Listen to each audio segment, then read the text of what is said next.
cette radio, la bonne radio. Et bien de retour sur cette radio et toujours en direct avec une grande récré spéciale Club Radio au collège-lycée Saint-Joseph-de-Naï. Alors, on va faire quelques pas de quelques années en arrière, beaucoup même peut-être, un petit peu d'histoire. Ça va nous changer ça. Parce que d'habitude on fait des histoires, mais là on va repartir dans l'histoire. C'est bien ça nous rappelle des choses. C'est bien.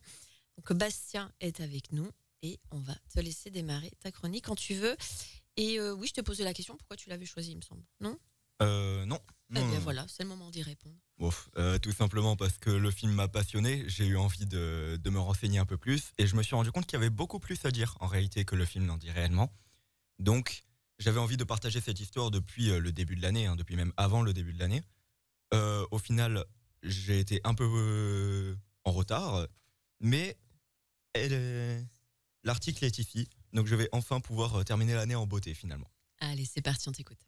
Alors, justement, en parlant du film, récemment, il y a un petit film, je ne sais pas si vous en avez entendu parler, qui a été nominé aux Oscars, qui a assez fait parler de lui, donc c'est Oppenheimer par Christopher Nolan. Mais c'est pas du film dont on parle aujourd'hui, parce qu'aujourd'hui, ce dont on parle, c'est du sujet du film, à savoir Oppenheimer, le père de la bombe atomique, ou plutôt Julius Robert Oppenheimer, qui naît donc à New York le 22 avril 1904. Très tôt, c'est un garçon extrêmement brillant et intelligent. Pour vous donner un ordre d'idée, il sait parler très rapidement 6 langues, dont le latin et la langue sacrée de l'hindou. Rien que ça doit normalement vous montrer que c'est un garçon très curieux, très touche-à-tout. Mais justement, à 18 ans, il part continuer ses études à l'étranger, notamment à des écoles comme Harvard et Cambridge, parce que visiblement, on a les écoles qu'on mérite. Et donc, à Cambridge et Harvard, il va se spécialiser en physique. Il reviendra à l'âge de 25 ans aux États-Unis en 1929, où il sera l'un des tout premiers docteurs en physique, dans un domaine donc qui était encore sous-représenté à l'époque.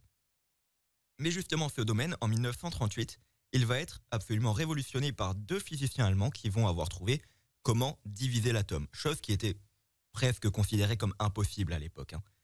Mais donc cette division de l'atome, elle va mener à 2 hypothèses. La première qui est d'utiliser l'énergie obtenue, qui est colossale, ce qui donnera les centrales nucléaires qu'on a aujourd'hui.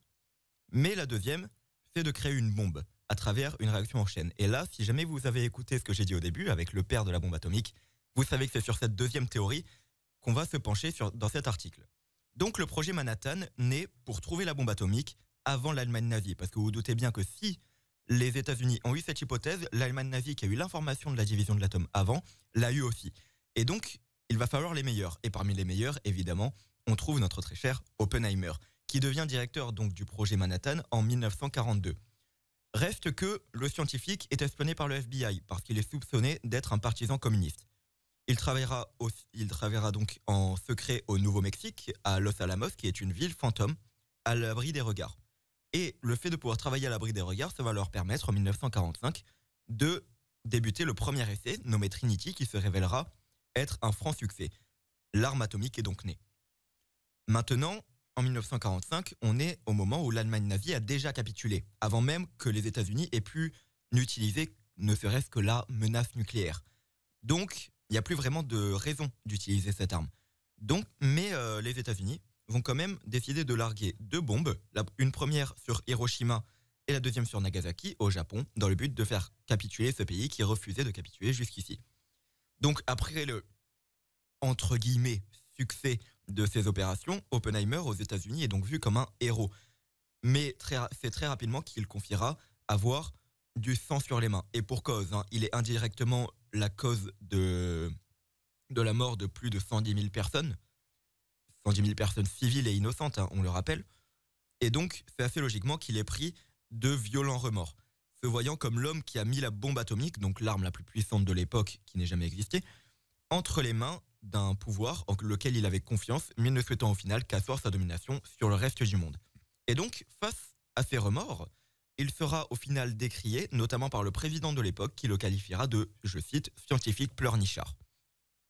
Donc, c'est aussi assez logiquement que lorsque le projet de bombe à hydrogène, qui est une bombe qui devrait être encore plus puissante et destructrice que la bombe atomique, naît en Amérique, Oppenheimer, qui connaît les dégâts d'une telle arme, va s'y opposer fermement. ce qui l'amènera donc à être d'autant plus mal vu par le pouvoir et par la société. Il sera donc accusé d'avoir des relations avec l'URSS dans une période où, on le rappelle, les États-Unis, donc le bloc capitaliste, et l'URSS, donc le bloc communiste, se divisent énormément sur leurs idéologies. C'est ce qu'on a appelé plus tard la guerre froide et qui se terminera en 1991.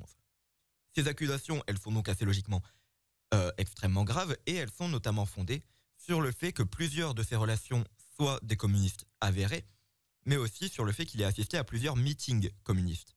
Il sera néanmoins soutenu par son confrère Albert Einstein, et à ce jour, encore, rien ne permet réellement de prouver qu'il ait adhéré à l'idéologie communiste.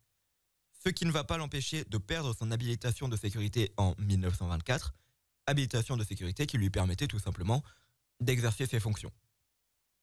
C'est au final en 1963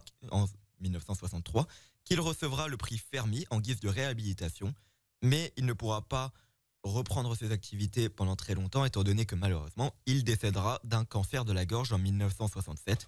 Mais ses travaux auront fait basculer le monde de la guerre, mais aussi le monde civil, dans une nouvelle ère, celle qu'on a aujourd'hui, celle du nucléaire. Sur ce, cet article est terminé. Merci de m'avoir écouté. Il fait tout très bien, tout seul. Bravo, Bastien, bravo. Moi, je dis, on n'a plus de dire. Hein. On va repartir en musique et puis on va bientôt attaquer la deuxième heure du coup avec plein de rubriques. Cette radio au top des années 80.